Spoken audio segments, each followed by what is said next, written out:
बिस्मिल्लाहिर्रहमानिर्रहीम। अस्सलाम वालेकुम नादरीन, आप यूट्यूब चैनल देख रहे हैं। मैं इमरान खान हूँ। नादरीन, सबसे पहले ख़बर देते हैं खैबर पख्तूनख्वा में जो जरगा हुआ, अमन जरगा, वो काफ़ी कामयाब जरगा हुआ। ये एक जलसे की नौइयत का जरगा लग रहा था, क्योंकि जरगा में तो बहुत डिस्कशन होती है, बहुत सारे लोग बैठते हैं, वो अपनी अपनी बात करते हैं, अपने अपने मामलात सामने रखते हैं। जैसा कि जरगा एक किया था मंजूर पश्तीन ने गुज़िश्ता साल, और उस जरगे में हमने देखा था कि बड़ी तादाद में लोग आए, 3 दिन तक बैठे, तमाम मशरान ने अपनी अपनी तजावीज़ दी, अपनी चीज़ें सामने रखी। लेकिन यहाँ ज़रा जरगा डिफरेंट नौइयत का था।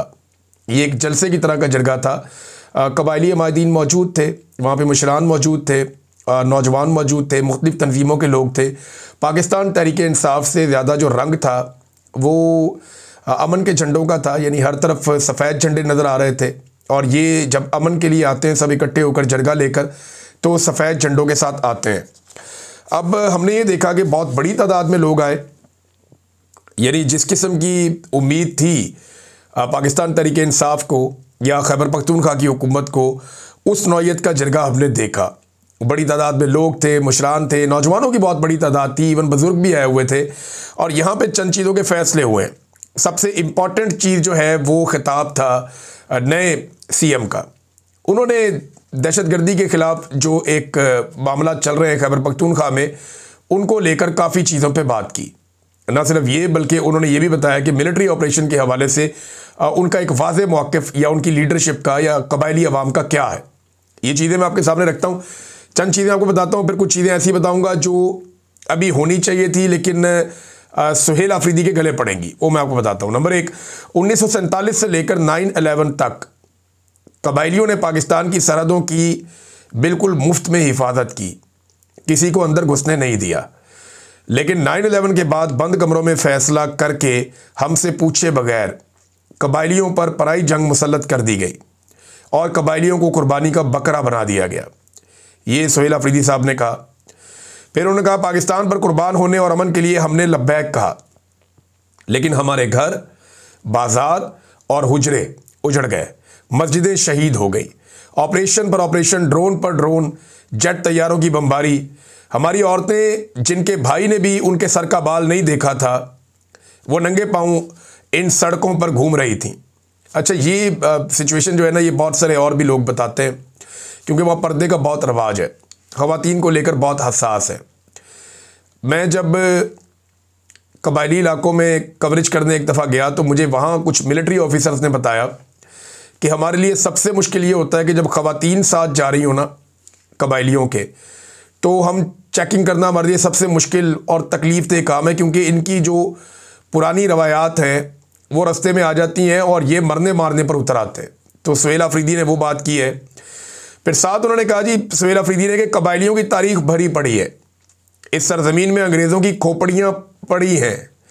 वो हुकूमत करने आए थे लेकिन हुकूमत ना कर पाए और अपनी खोपड़ियाँ इधर छोड़ गए। हमने पाकिस्तान का साथ इल्हाक खुद किया था।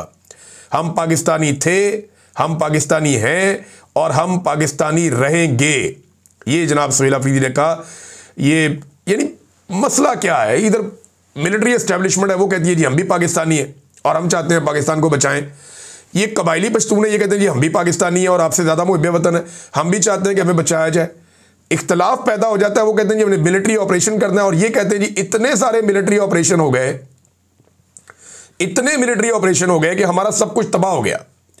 ना दहशतगर्द ख़त्म होते हैं, ना आपके ऑपरेशन ख़त्म होते हैं, और जो ख़त्म होता है वो क्या, कबायली इलाके ख़त्म हो जाते हैं, वहाँ की मादनियात ख़त्म हो जाती हैं, वहाँ के वसाइल उजड़ जाते हैं और वहाँ के मसाइल बढ़ जाते हैं।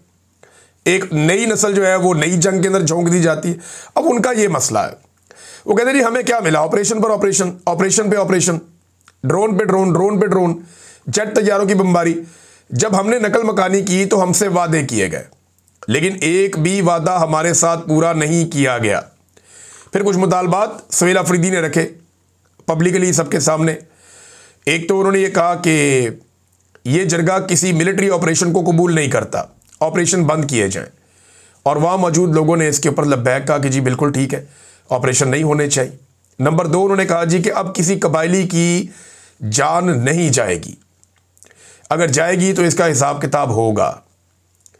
ये बहुत इंपॉर्टेंट है। देखिए, मैं इसलिए कह रहा हूँ कि अभी हाल ही में ड्रोन अटैक भी हुआ, मार्टर से भी नुकसान हुआ, लेकिन FIR दर्ज नहीं हुई।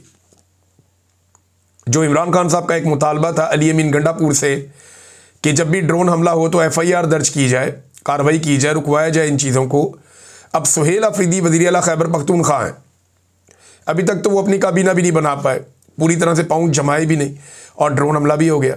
लेकिन मैंने कोई ऐसी खबर नहीं पढ़ी कि उस ड्रोन हमले के बाद कोई FIR दर्ज हुई हो। ये एक बड़ा चैलेंज है। लेकिन यहाँ उन्होंने ऐलान कर दिया कि अब किसी कबायली की जान नहीं जाएगी, अगर जाएगी तो इसका हिसाब किताब होगा। नंबर 3, उन्होंने कहा यह जरगा कबायली इजलास से किए गए वादे पूरे करने का मुतालबा करता है कि जो भी आपने वादे किए माजी में हमारे साथ, वो सारे वादे पूरे किए जाएं कि आप अपने इलाके खाली करें, हम ऑपरेशन करेंगे, आप वापस आएंगे, आपको ये भी देंगे, ये भी देंगे, ये भी देंगे। वो जो चीज़ों के आपने वादे किए आज तक दिए ही नहीं कुछ, तो ये वो कह रहे। नंबर 4, ये जरगा जो इजला मर्ज किए गए हैं, ये जो फाटा के इजला को साथ जोड़ दिया गया था खैबर पख्तूनख्वा के जो मर्जर हुआ था, उसके बारे में वो ये कह रहे हैं कि 100 अरब रुपया सालाना आपने देना था हमें, वो पैसा दिया नहीं, और अब 550 अरब रुपए के जो बकायाजात बनते हैं, 100 अरब रुपए के हिसाब से 550 अरब रुपए के बकायाजात की अदायगी फौरी तौर पे की जाए। ये मुतालबा किया। 5वां मुतालबा ये किया कि ये जरगा नेट हाइड्रल प्रॉफिट के तहत 2200 अरब रुपए के बकायाजात की अदायगी का मुतालबा करता है। अब ये लगभग कोई 2750 अरब रुपया बनता है, यानी 2750 अरब रुपया। इतना पैसा तो कबायली इलाकों की और खैबर पख्तूनख्वा की किस्मत बदल सकता है। लेकिन इसके लिए जो है वो अली अमीन गंडापुर ने भी कोशिश की, माजी में भी कुछ कोशिश होती रही, लेकिन सुहेल अफरीदी को इसके लिए बहुत ज़ोर लगाना पड़ेगा। ये सारा पैसा ना भी मिले, इसका एक हिस्सा 33%, 40% भी मिल जाए या इससे ज़्यादा मिल जाए, तो खैबर पख्तूनख्वा के अंदर अमन व अमान कायम करने में, वहाँ की तालीम और सेहत को और रोज़गार को बेहतर करने में काफ़ी मदद मिल सकती है। आखिरी मुतालबा उनका यह है कि ये जरगा NFC मीटिंग का मुतालबा और इस मद में खैबर पख्तूनख्वा के 350 अरब रुपये अदायगी का मुतालबा करता है। अब ये भी आप मिला लें तो ये लगभग बन जाते हैं 3100 अरब रुपया, 3100 अरब रुपया। ये खैबर पख्तूनख्वा का मुतालबा है कि ये पैसे हमें दिए जाएँ ताकि खैबर पख्तूनख्वा पे खर्च किए जाएँ, और ये पैसा खैबर पख्तूनख्वा का है। ये बार बार जो है ये कहा गया कि खैबर पख्तूनख्वा का पैसा, और सब इसको तस्लीम करते हैं। ऐसा नहीं है कि कुछ तस्लीम नहीं करता। नादरीन, ये तो क्योंकि कबायली इलाके से आया ना एक बंदा वज़ीर आला बना है, यही तो प्रॉब्लम था एस्टेब्लिशमेंट का कि अगर कबायली इलाके का बंदा आके नुमाइंदा बन जाता है अवाम का और उसके पास आ जाता है इतना तगड़ा ऐवान, तो वो फिर आवाज़ उठाएगा, वो अपना हक मांगेगा। इससे पहले ये हक इस शिद्दत से नहीं मांगा गया था, ये तो प्रॉब्लम था। अब उन्होंने एक नया ऐलान भी कर दिया है कि असम्बली के अंदर वो जरगे बुलाएंगे, यानी जितने बड़े कबायली अमायदीन हैं, जो तगड़े लोग हैं, ये इख्तियार होता है हुकूमत के पास कि वो उनको बुलाएं, असम्बली के अंदर उनको बिठाएं। असम्बली में जाके काजी फायदी साहब भी तो बैठा था ना, और लोग भी बैठते हैं जाके, तो असम्बली के हॉल के अंदर कबायली अमायदीन को सबको बुलाएं, बुलाकर उन सबको बिठाएं, बिठा के उन सब की तजावीज़ लें, उनकी बातें सुने, और उसके बाद वो बातें पूरी कौम को सुनवाई जाएँ, और उन बातों के ऊपर फिर फैसले किए जाएँ और फैसलों पर अमल दरामद हो। हुकूमती लोग भी बैठे, अपोजिशन भी बैठे, जो कबायली अमायदीन है वो आए, वो भी बैठे, दीगर जो स्टेक होल्डर हैं उनको भी बुलाया जाए, तो एक कामयाब जरगा हो सकता है खैबर पख्तूनख्वा असम्बली में। नादरीन, एक और ख़बर है, ये खबर चलवाई गई एक डिजिटल मीडिया पे। ये डिजिटल मीडिया किसका है आप सारे अच्छी तरह जानते हैं, आजकल बहुत तेज़ी से काम कर रहा है। तो जनाब, खबर ये चलवाई गई कि साइफर को लहराने से पहले इमरान खान साहब ने अमरीकी सफ़ीर को बुलाकर उनसे बाज़ाब्ता इजाज़त ली और गुजारिश की कि मैं तमाम इल्ज़ाम अमेरिका पर लगाने जा रहा हूँ, आप लोग आगे से चुप रहिएगा। ये जनाब कोई CIA का साबिक सीनियर ऑफिसर है, उसका धमाका खेज इंकशाफ ये इन्होंने छाप दिया एक डिजिटल मीडिया ने, और आजकल एस्टेब्लिशमेंट को बहुत पसंद है ये वाला डिजिटल मीडिया, वो बड़े खुश हैं इससे। जब ये बयान आया ना तो हर तरफ रुला पड़ गया कि जनाब इमरान खान का जो सबसे बड़ा बयानिया है वो तो खान साहब का ये था कि ये साइफर है, ये अमेरिका से आया था, उसके बाद हमारी हुकूमत गिराई गई। अब ये बंदा कहता है नहीं जी नहीं, ऐसा नहीं हुआ। ये बंदा कहता है कि हुआ ये है कि जनाब ये जो साइफर है ना, ये इमरान खान साहब ने लहराने से पहले ना वो फ़ोन किया था इसके बकौल किसको, अमेरिका को, और अमरीकी सफ़ीर से इजाज़त ली थी बुलवा के मिल के, और अमरीकी सफ़ीर को कहा जनाब कि मेहरबानी करें मैं ये काम करने लगा हूँ, तो ये अब कहानी सुना दी है और आपने कुछ नहीं कहना। ये जनाब एक बयानिया लॉन्च किया गया। बयानिया आपने देख लिया। अब इस बंदे को हमने थोड़ा सा डिग आउट किया कि ये बंदा कौन है, क्योंकि वहाँ डिजिटल मीडिया पे लिखा हुआ है कि CIA के साबिक सीनियर ऑफिसर का धमाका खेज इंकशाफ। बंदे का नाम नहीं लिखा हुआ, लेकिन ये इंटरव्यू हमारे पास आ गया तो बंदा ढूंढ लिया। बंदा कौन है? ये बंदा जो है ना, जॉन क्रियाकू है। अब ये इसी तरह नाम है शायद, जॉन। तो जॉन जो है ये कौन है, इसके ऊपर मैंने थोड़ी सी तहकीक की। इसको जब आप विकीपीडिया करते हैं या इसका सोशल मीडिया देखते हैं या आप इसको थोड़ा सा ढूंढते हैं तो ये कौन है बंदा। ये बंदा जो है ये एक जर्नलिस्ट भी है, प्रोग्राम भी करता है, राइटर भी है, और ये CIA का एक एजेंट भी रहा है, CIA का ऑफिसर रहा, CIA के साथ काम करता रहा, और कई मुल्कों में इसने CIA के लिए काम किया है, बहुत सारे मुल्कों में। यानी इसने इराक में काम किया है, मिडल ईस्ट में काम किया है, और दीगर मुल्कों में काम किया है, एथेंस में रहा है, और उसके बाद ये CIA हेडक्वार्टर में चला गया वापस।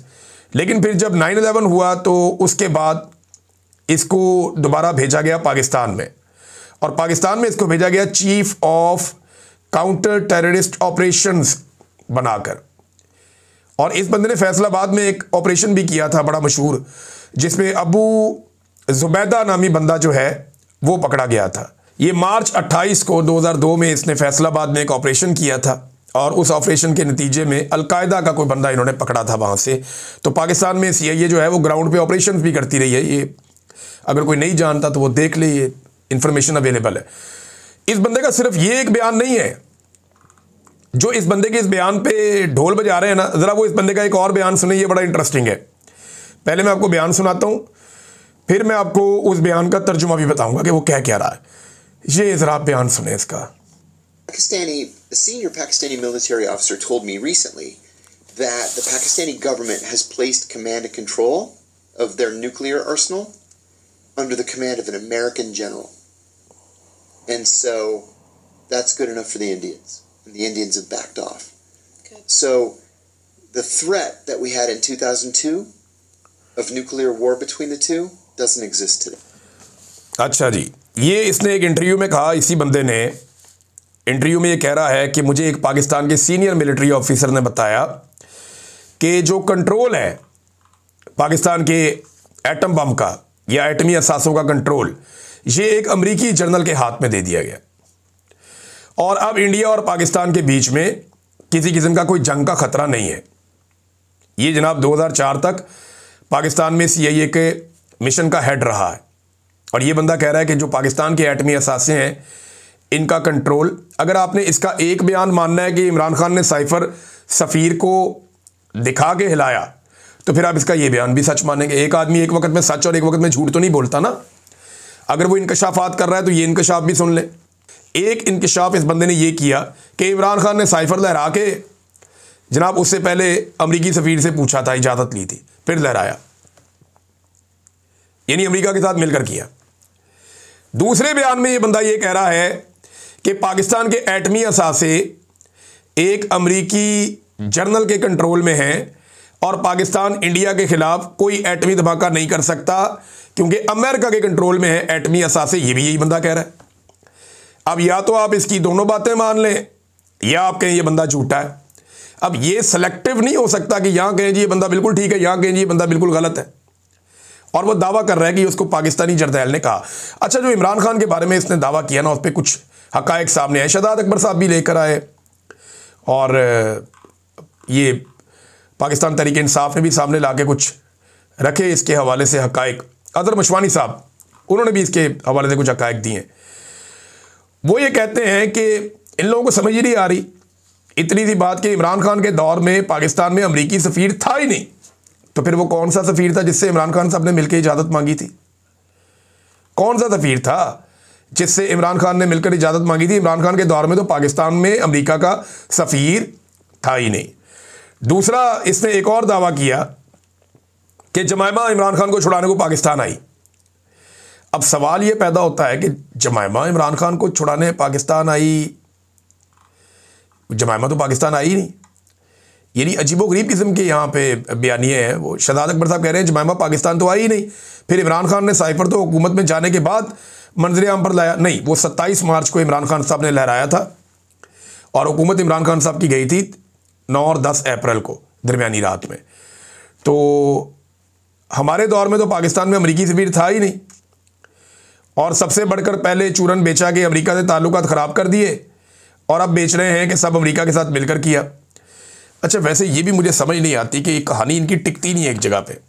कभी ये कहते हैं कि इमरान खान ने अमेरिका के साथ हमारे ताल्लुकात बर्बाद कर दिए एब्सोल्युटली नॉट कह के, और अब ये कह रहे हैं कि इमरान खान ने अमेरिका के साथ मिलकर साइफर लहराकर हमारे खिलाफ साजिश कर दी, पाकिस्तान में एक नया बयानिया बना दिया। भाई किसी पास से टिक जाओ भाई। कभी एक चीज़ के ऊपर ढोल पीटते हैं, फिर दूसरा ढोल गले में डाल के दूसरा ढोल पीटते हैं, कभी घुंघरू पहन के नाचना शुरू कर देते हैं। इनकी बेचारों की क्या किस्मत है, पाकिस्तान की एस्टेब्लिशमेंट से बयानिया बनाया नहीं जा रहा, बयानिया उनसे बन ही नहीं पा रहा। एक ऐसे आदमी को सामने लेकर आए जिसके बारे में अभी एक हमारे दोस्त हैं कनाडा में रहते हैं, अहमद अली खान साहब। अहमद अली खान साहब कहते हैं कि जॉन कैरियर नामी ये आदमी जो है ये मुशर्रफ दौर में पाकिस्तान में CIA का एनालिस्ट रहा, चीफ रहा, वहाँ पे कार्रवाइयाँ करता रहा। खुफिया इन्फॉर्मेशन लीक करने के जुर्म में इसको 30 महीने कैद भी हुई। ये वाकई इनकी रिकॉर्ड में लिखा हुआ है कि इन्होंने CIA की खुफिया इन्फॉर्मेशन लीक की थी, जिसके बाद इन्हें CIA ने कैद भी किया था। अच्छा, इनकी एक और भी उन्होंने लिस्ट दी जिसमें वो ये कह रहे हैं कि ये बंदा जो है ना, एक सवाल का लिखा हुआ जवाब देने का $20 लेता है, और वीडियो जवाब देने का $50 लेता है, 15 मिनट की वीडियो कॉल का $150 लेता है। अगर आप इसको $1000 दे दें तो सोचें ये क्या करेगा। इसके नाम पर किसी ने जर्नैलों को सही चूना लगाया हुआ है, पता लगे कि $1,00,000 पकड़ लिए और 500 में काम करा लिया किसी ने। ये जनाब अहमद अली खान साहब का इस पे मौक़िफ़ है, और इन्होंने इसके साथ नीचे सबूत भी लगाए कि जॉन कैरियर जो है वो पैसे लेता है बयानात देने के, या वो सवालों के जवाब देने के, या वीडियो अपीयरेंस के, या कोई सवाल का जवाब भिजवाने के। वो 20 पाउंड से शुरू हो जाते हैं और वो ऊपर तक जाते हैं, 150 पाउंड तक जाते हैं। ये लिखा हुआ भी है कि टेक्स्ट ऑडियो आंसर $20, पाउंड नहीं है सॉरी डॉलर्स है, और वीडियो आंसर $50, और बाकी जो है वो 15 मिनट के लिए आपने इंटरव्यू बुक करना है तो $150। नाज़रीन, अब एक और चीज़ मैं आपके सामने रखता हूँ कि पाकिस्तान की एस्टेब्लिशमेंट जब भी कभी मजबूत होती है ना, या उन्हें लगता है कि अभी हालात हमारे कंट्रोल में है, तो फ़ौरन एक ख़ास किस्म के ग्रुप को लॉन्च किया जाता है, टाउट्स के, जो आते हैं धमकियाँ लगाते हैं, बढ़के मारते हैं एस्टेब्लिशमेंट के बिहाफ पे। लेकिन जैसे ही एस्टेब्लिशमेंट के हालात थोड़े पतले होते हैं या वो मुश्किल में आते हैं तो एक दूसरा ग्रुप लॉन्च किया जाता है और उन्हें खबरें फीड की जाती हैं। फिर वो कहते हैं जी इमरान खान कभी बाहर नहीं आएगा, लिहाजा इमरान खान को चाहिए। वो मशवरे देना शुरू कर देते हैं जी किसी तरह इमरान खान साहब डील कर लें, या इमरान खान साहब एस्टेब्लिशमेंट के साथ डील क्यों नहीं कर रहे, वो इस किस्म की चीज़ें लिखना शुरू कर देते हैं। तो ये दोनों तरह के लोग अपना अपना काम करते रहते हैं। अभी अंसार अब्बासी साहब का एक कॉलम है, उसका लुब्बे लुबाब ये बहुत तनकीद हो रही है सोशल मीडिया पे, मैं ज़्यादा उस पर बात करना नहीं चाहता, लेकिन लुब्बे लुबाब ये है कि इमरान खान डील क्यों नहीं करता, अगर वो नहीं करेगा तो वो बाहर नहीं आएगा। और उन्होंने एक पेशन गोई भी कर दी है कि 2026 में भी इमरान खान अंदर ही रहेगा। भाई कोई जज ये फैसला नहीं कर सकता, कोई जर्नैल ये फैसला नहीं कर सकता। कौन कर सकता है कि इमरान खान 2026 में अंदर रहेगा? ये तो कानून के मुताबिक होगा, आप खुद से तो नहीं कह सकते। तो ये अब यानी ख्वाहिशात को खबर बनाया जाता है और बार बार बनाया जाता है। एक और चीज़ नाज़रीन, थोड़े दिन पहले मैंने बात की थी तो बहुत लोग उछल कूद कर रहे थे सोशल मीडिया पे, बड़ी छलांगे मार रहे थे। मैंने आपको बताया था कि जो स्मोक वाला मामला है, इसमें ये जो स्मोक गन्स हैं ये काम नहीं करेगी। चाइना ने इस टेक्नोलॉजी को पहले इस्तेमाल किया और चाइना को पता चला कि इसके इस्तेमाल में वक्ती तौर पर रिलीफ मिलता है, लेकिन स्मोक की मिकदार बढ़ जाती है और वो पार्टिकल ज़्यादा ख़तरनाक हो जाते हैं। फिर मैंने आपको ये भी बताया था कि एंटी स्मोक गन को दिल्ली में बहुत बड़े पैमाने पे इस्तेमाल किया इंडिया ने, लेकिन अभी तक दिल्ली का जो एयर क्वालिटी इंडेक्स है या वहाँ पे जो स्मोक की सूरत हाल है वो काबू नहीं की जा सकी। वहाँ ये तजर्बा नाकाम हुआ और उन्हें अरबों रुपए ज़ाया कर दिए। अब इसी तरह पैसा जो है वो पाकिस्तान में भी ज़ाया किया गया, बड़े पैमाने पर पाकिस्तानियों का पैसा ज़ाया किया गया। ये महंगी गाड़ियाँ बनाई गई एंटी स्मोक और इनके ज़रिए से काम शुरू किया गया। अब इस वक्त सूरत हाल ये है कि जो मौजूदा इंडेक्स है उसमें लाहौर दुनिया का सबसे ज़्यादा आलूदा शहर डिक्लेयर किया गया है। और ये अभी का है, आप जाके लाइव दे सकते हैं कि वर्ल्ड एयर क्वालिटी इंडेक्स क्या है। आप जाएं गूगल करें, जाके लिखें air quality index of all the cities in the world, आप चेक कर लें तो आपको मिल जाएगा कि दुनिया में नंबर 1 इस वक्त लाहौर है, नंबर 2 पे दिल्ली है, नंबर 3 पे बगदाद है, फिर उसके बाद बीजिंग, कोलकाता, कराची, ये सारे नीचे आ जाते हैं। लेकिन सबसे बुरी सूरत हाल लाहौर में है, और ये सूरत हाल वहाँ है जहाँ कौम का पैसा खर्च करके अपनी मशहूरी के लिए स्मोक गन्स वाली गाड़ियाँ बनवाई गई थी। मैंने थोड़े दिन पहले बताया तो बड़ा रोला डाला, और मैंने ये भी बताया था कि हज़ारों गाड़ियाँ मिलकर भी वक्ती तौर पर स्मोक को कंट्रोल नहीं कर सकती। या ये ऐसा है कि किसी जगह पे आप बैठे हुए हैं, आप वहाँ पे चाहते हैं कुछ कंट्रोल आप करें तो वहाँ आप कर सकते हैं, पूरे शहर के लिए ये फिजिबल नहीं है। और चाइना के अंदर जो रिसर्च हुई, जब उन्होंने इसको शुरू में इस्तेमाल किया तो उनकी रिसर्च के बाद एक रिपोर्ट आई, और वो रिपोर्ट ये बताती है कि ये जो स्मोक कैनन्स हैं उन्होंने इस्तेमाल करने के बाद बजाय ये कम होने के ये बढ़ जाती है। पहली दफ़ा चीन में इस्तेमाल की गई थी, इनके इस्तेमाल के आधे घंटे बाद जब हवा में जहरीले मवाद की पैमाइश की गई तो इसमें 13% इजाफा हो चुका था। ये रिपोर्ट है इसकी। इस रिपोर्ट में यह भी बताया गया कि पानी की महदूद छिड़काव की वजह से जहरीले केमिकल्स की केमिस्ट्री बदल जाती है और मज़ीद छोटे पार्टिकल्स बनने लगते हैं, जिससे फ़िज़ाई आलूदगी और बढ़ जाती है। Anti smoke guns Maryam Nawaz साहब बगैर तहकीक के मंगवा कर कौम का पैसा ज़ाया किया इन्होंने, और कुछ नहीं। पहले लोग रोला डाल रहे थे, अब ज़रा ये फैक्ट आप देख लें ताकि आपको पता चले कि हर बात के ऊपर शोर नहीं मचाते, उसके ऊपर थोड़ी रिसर्च किया करें। अब तक के लिए इतने, अपना ख्याल रखिएगा, अपने इस चैनल का भी। अल्लाह हाफ़िज़।